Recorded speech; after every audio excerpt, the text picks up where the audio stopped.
관절은 안 쓰거나 불안정해서 닳아지는 무너지는 거지 많이 쓰거나 운동을 너무 많이 해서 망가지거나 이런 거가 아니에요. 허리가 아프고 엉덩이가 아프면 고관절에 문제가 있는지 반드시 들여다봐야 돼요.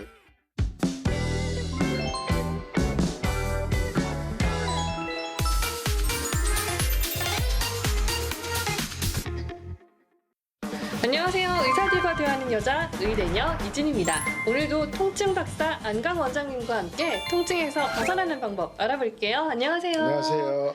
네, 지난 시간 척추 협착증에 대해서 알아보고 저희가 또 좋은 운동까지 알아봤습니다. 근데 나이가 들기 전에 미리미리 운동을 해두면 이 협착증 위험에서 벗어날 수 있는 거죠, 선생님? 척추협착증이라고 하는 진단은 그러니까 되게 가변적인 진단이에요. 그러니까 어느 나이에서 시작된다, 어떻게 됐다라고 하기보다 이제 우리가 어느 날 갑자기 피가 안 돌고 뭐 뇌척수의 흐름이 뭐 예를 들어서 뇌관 안에 압력이 올라가서 뇌척수액이 잘 가지 않고 하는 게 어느 날 생기는 게 아니라 아주 서서히 진행되는 거잖아요.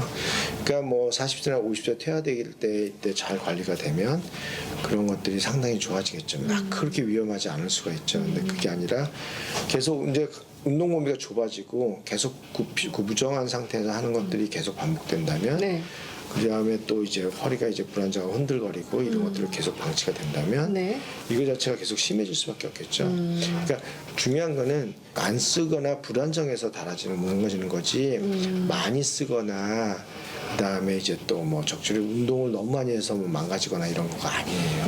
네. 안정되게 잘 쓰면 뭐 마라톤 선수라 그래도 관절이 먼저 닳는 일은 전혀 없습니다. 네.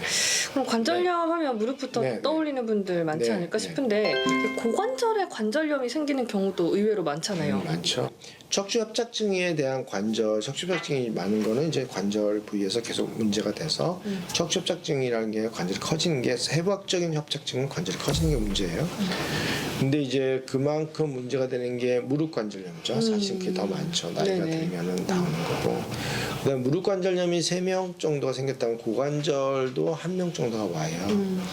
그다음에 이제 무릎이나 허리가 아프면 스테로이드 주사나 이런 걸 많이 맞거든요. 속칭 뭐 트리암시놀린이라고 하는 강한 것들을 맞게 되면 그러한 것들이 이제 혈관을 막으면서 무혈성 괴사를 해야죠. 뼈가 이제 특정 부위가 죽거나 이런 것들이 꽤 많아요. 그래서 무혈성 괴사의 가장 큰 원인이 이제 최근에 들어서는 이제 이제 주사일 수도 있고 스테로이드 주사요. 근데 그게 최근에 고관절의 문제가 늘어나는 것도 그게 한 원인이라고 하는 보고도 있습니다. 고관절의 문제는 사실 감춰져 있는 경우가 많아요.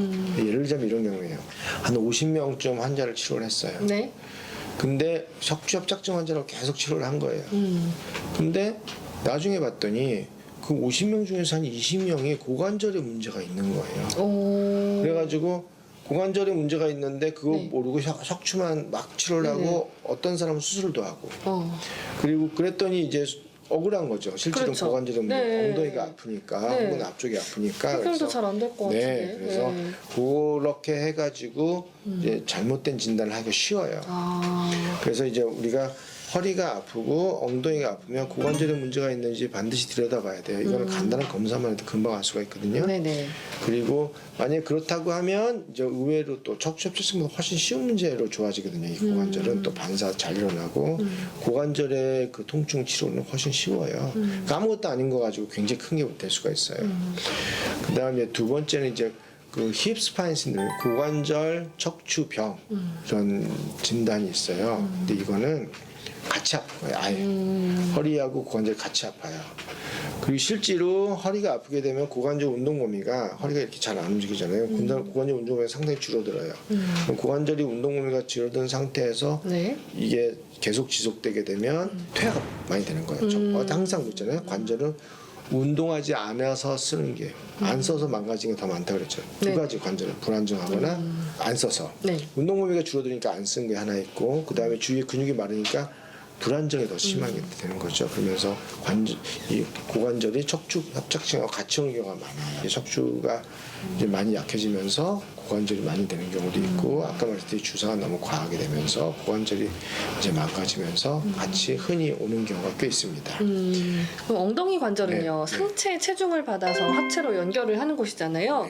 근육 마찰로 인한 퇴행성 염증이 생기기 쉬울 것 같은데. 근육 마찰로 인한 염증은 생길 수 있죠. 퇴행성 염증이라고 얘기할 수는 없어도 근육 마찰은 흔해요. 그래서 예를 들어서 뭐 앞에 있는 근육, 앞에 있는 장요근이나 그것도 마찰이 일어나가지고 그것 때문에 되게 아픈 경우도 있고 옆에가 근육이 많이 긴장되거나 마찰돼가지고 다리 움직일 때 따닥 소리가 날 수도 있고 네네. 그다음에 그것 때문에 아플 수도 있고 엉덩이 쪽에서도 그럴 수도 있고 그래서 근육이 많이 긴장되면서 관절 부위가 마찰되면서 문제가 생기는 경우는 꽤 많습니다. 그러면요 엉덩이 쪽에 통증이 생기면 고관절 질환부터 생각하게 될 것 같은데 척추 문제일 수도 있다는 생각을 해야겠네요. 척추 문제가 제일 많고요. 예. 그다음에 고관절의 문제일 때는 특정 증상이 나와요. 그다음 특히 이 엉덩이를 이제 안쪽으로 다리를 이렇게 돌릴 때 안으로 이렇게 다리를 돌릴 때 아픈 증상들이 좀 많아요. 그래서 그건 간단한 검사에 의해서 나오고 이제 이상이 의심되면 사진을 찍어야 돼요. 네네. 그래서 이거 항상 중요한 거는 엉덩이 통증은 허리에서 올 확률이 더 많다. 그리고 고관절에 있는 거를 결코 무시해서는 안 된다. 그렇다고 뭐 고관절을 과다하게 보는 것도 안 되는 겁니다. 척추 협착증과 네. 고관절 문제로 엉덩이 통증이 있을 때 이럴 때도 이제 운동 같은 걸 먼저 시도해 보는 게 좋은 건가요?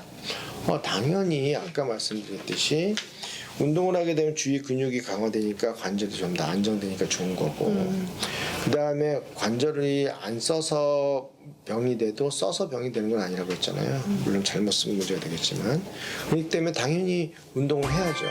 그 운동을 하지 않는 게 가장 크게 퇴화시키는 거라고 생각을 꼭 하셔야 돼요. 그래서 이런 경우가 있어요. 당신 무릎이 안 좋고 고관절이 안 좋고 그러니까 서서히 하고 움직이지 마세요. 막 이런 거를 권유하는 경우가 간혹 있는데 그러면 안 됩니다. 그럼 퇴화는 훨씬 빨라져요. 그리고 아프니까 다칠 수 있으니까 조심하고 누워 계세요. 이건 진짜 가장 위험한 것 중에 하나입니다. 그런데 제 주변에 네. 이제 척추 아프신 분들 중에 이제 담배가 해롭다는 얘기 듣고 금연에 도전하시는 분들이 있거든요. 그래서 또 어떤 분들은 상관이 없다. 그리고 갑론을박이 막 이루어지고 있었는데 혹시 선생님께서는 의견이 어떠신가요? 담배가 이제 담배를 많이 피게 되면 온몸에 이제 염증 조절이 잘 안 돼요. 그러니까 이제 당연히 척추에도 요만큼은 해가 될 수가 있겠죠. 어쨌든 담배를 끊는 게 중요하니까 뭐 척추가 아니더라도 뭐 끊어야 되는 거 아니에요? 그렇죠. 네. 예, 그렇죠. 예. 폐 건강을 위해서도 끊어야 되고 여러모로 알겠습니다. 오늘도 저희 간략하게 이야기 나눠봤는데요. 네. 다음 시간에 유익한 이야기로 찾아뵙도록 하겠습니다. 감사합니다. 근육이 안정돼 있고 네. 뼈가 튼튼하다면 척추의 관절이 갑자기 커지거나 이런 일은 별로 없을 거고 관도 갑자기 좁아지는 일은 훨씬 줄겠죠.